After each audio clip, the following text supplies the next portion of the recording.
The biggest funeral in all human history has just taken place in Iran.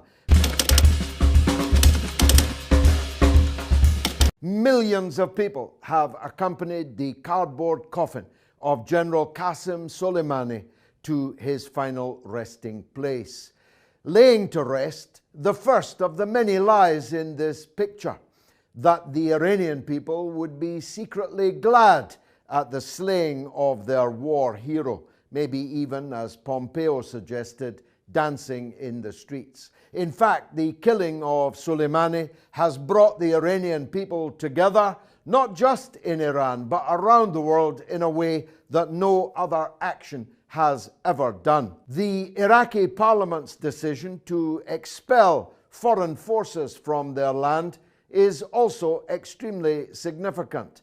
The Prime Minister's revelation that Soleimani was in Iraq on a peace mission to respond to a Saudi-Iraqi initiative to de-escalate the situation is also extremely portentous, making abundantly clear that this act was not only unhinged, but was illegal and was premeditated murder.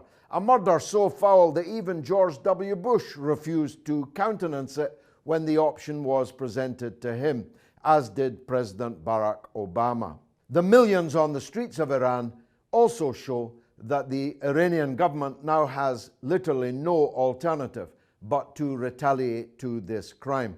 For them, it would be not only a matter of dishonor, a breach of faith to the slain general's family, but also politically far too risky to allow this murder to go unavenged. And of course, when it is avenged, as I'm perfectly sure that it will be, Donald Trump has already made clear that of the $2 trillion worth of military hardware purchased by the US military, much of it will be heading without hesitation to Iran, including to cultural sites, a war crime under international law. What could possibly go wrong? And once Donald Trump has landed a massive retaliation to the retaliation, to the retaliation, to the retaliation, the Iranians will have to act again. And before we know it, we'll be in the teeth of a gigantic war against a country of 80 million people, half of them young people, entirely united behind their government and its armed forces, and a country with powerful friends around the world. Not just the obvious friends in Syria and in Lebanon and in Palestine, but big friends, big, powerful friends like Russia and China, who will be under themselves a great deal of pressure for their own international prestige, not to stand idly by while one of their closest friends and allies is pulverized by Donald J. Trump.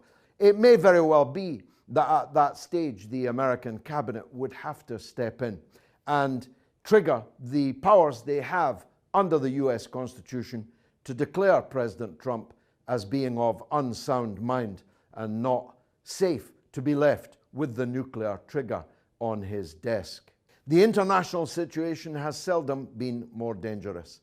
Iran is perfectly capable of causing absolute chaos in the region. The mere act of making the Straits of Hormuz impassable to oil traffic through the Gulf would rocket the price of oil to a point of simple unaffordability. You might not be able to get a barrel of oil at less than hundreds of dollars a barrel.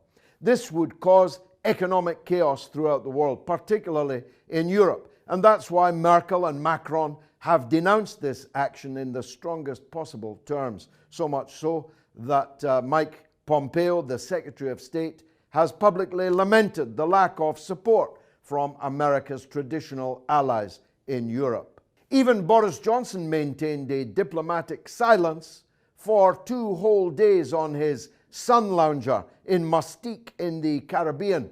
And when he did speak, it was scarcely a fulsome act of support for Donald Trump, although he uttered words, as he always does, so careless, so clumsy, that they have again placed in jeopardy the fate of the British prisoner in Iran, and who may well now face condign consequences.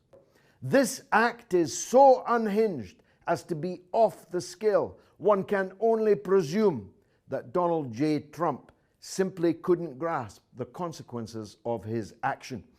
It may well now be dawning in Washington that this was the mother of all mistakes, worse than a crime, a blunder of unprecedented proportions.